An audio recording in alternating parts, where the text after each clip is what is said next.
Je suis Lily Bruyère, je suis coordinatrice au sein d'une ASBL qui s'appelle SOS Inceste Belgique ASBL, le nom l'indique, et dont notre rôle est d'accueillir, d'accompagner les personnes victimes d'agressions sexuelles dans leur famille. Elles ont en général, elles et ils, subi des violences sexuelles durant l'enfance et l'adolescence, et parfois les agressions se poursuivent à l'âge adulte. Donc nous accueillons les personnes de manière individuelle et nous réfléchissons avec les personnes aux solutions à proposer pour les aider dans leurs multiples difficultés. Il y a eu une incidence très forte durant la situation Covid et la situation de confinement que nous avons vécue durant ces 2 dernières années sur les enfants et sur les adultes.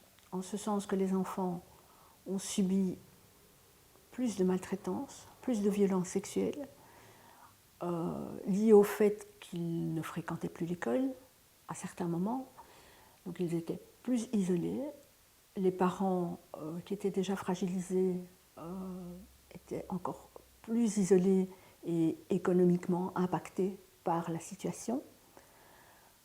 Donc c'était une situation extrêmement difficile et qui a induit évidemment beaucoup plus de difficultés au niveau violence et une augmentation de cette violence sur les enfants, aussi sur les adolescents.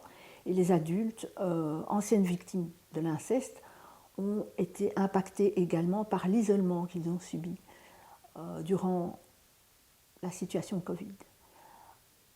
L'isolement qui est déjà la situation des victimes de l'inceste de manière générale en dehors de la situation Covid, a été encore plus forte parce que les personnes se sont senties encore plus seules. Il y a eu pendant ce confinement un retour sur soi qui a créé énormément d'angoisse, énormément de solitude et qui a encore amplifié cette solitude qui est déjà présente pour les victimes de l'inceste. Et donc il y a eu ce besoin de téléphoner dans des services comme le nôtre pour essayer de trouver une écoute, une aide et un soutien. Et le chiffre des personnes qui ont téléphoné durant ce confinement a été exponentiel. On a eu des appels tous les jours, des nouveaux appels, j'entends, tous les jours. En Belgique, il n'existe pas malheureusement de chiffres officiels sur l'inceste. Nous pouvons néanmoins parler de nos chiffres à nous, association SOS Inceste, qui recevons plus d'1 millier d'appels par an au sein de notre association. C'est énorme pour une petite association. Il y a bien sûr toujours un chiffre noir, des personnes qui ne parleront jamais, qui ne diront jamais qu'elles ont été victimes de l'inceste. Il y a les chiffres bien sûr de l'OMS, qui sont des chiffres assez interpellants, en ce sens que selon l'OMS, il y aurait 20% des femmes et 5 à 10% des hommes qui auraient subi l'inceste étant enfants. 96% des hommes sont les auteurs de ces violences sexuelles. Ce qui peut nous faire quand même réfléchir sur le fait que nous vivons dans une société patriarcale et que cette culture dominante induit bien sûr les comportements des hommes et des femmes. Les femmes qui intègrent cette culture également. Les hommes considérant que les femmes et les enfants leur appartiennent et donc ils peuvent disposer comme ils veulent du corps de leur enfant et de leur femme. Ce qui peut expliquer d'une certaine manière la violence qui est subie dans certaines familles. Il serait assez simpliste de penser que le patriarcat uniquement est à l'origine de la violence, bien sûr. La violence est complexe dans la psychologie humaine et cela mériterait un développement beaucoup plus important et beaucoup plus long. depuis le 7 novembre 2019, les violences sexuelles sur mineurs d'âge sont devenues imprescriptibles dans la loi belge, dans le code pénal belge.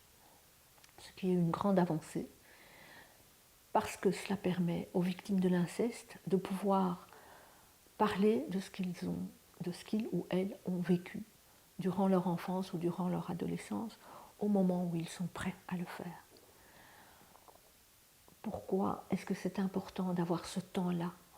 C'est parce que le traumatisme que suscitent ces violences sexuelles-là sont bien spécifiques. Et parfois, les victimes mettent des années avant de pouvoir en parler. Donc, il est important de laisser le temps aux personnes qui ont subi ces violences de pouvoir faire connaître ce qu'elles ont subi au niveau judiciaire et de pouvoir mettre des mots aussi. D'abord, il faut pouvoir se le dire à soi-même pour ensuite le révéler à d'autres. Et donc, tout cela prend un temps énorme. Donc, c'est très important que les victimes aujourd'hui aient ce temps pour pouvoir parler. Alors, il faut spécifier que cette loi n'est pas rétroactive. Donc, cette loi se met en vigueur à partir du moment du 7 novembre 2019. Donc, ce n'est pas valable, il faut être très clair là-dessus, ce n'est pas valable pour les personnes qui malheureusement tombent sous le coup des années précédentes. Depuis le 1er juin 2022, il y a une grande avancée dans la loi belge.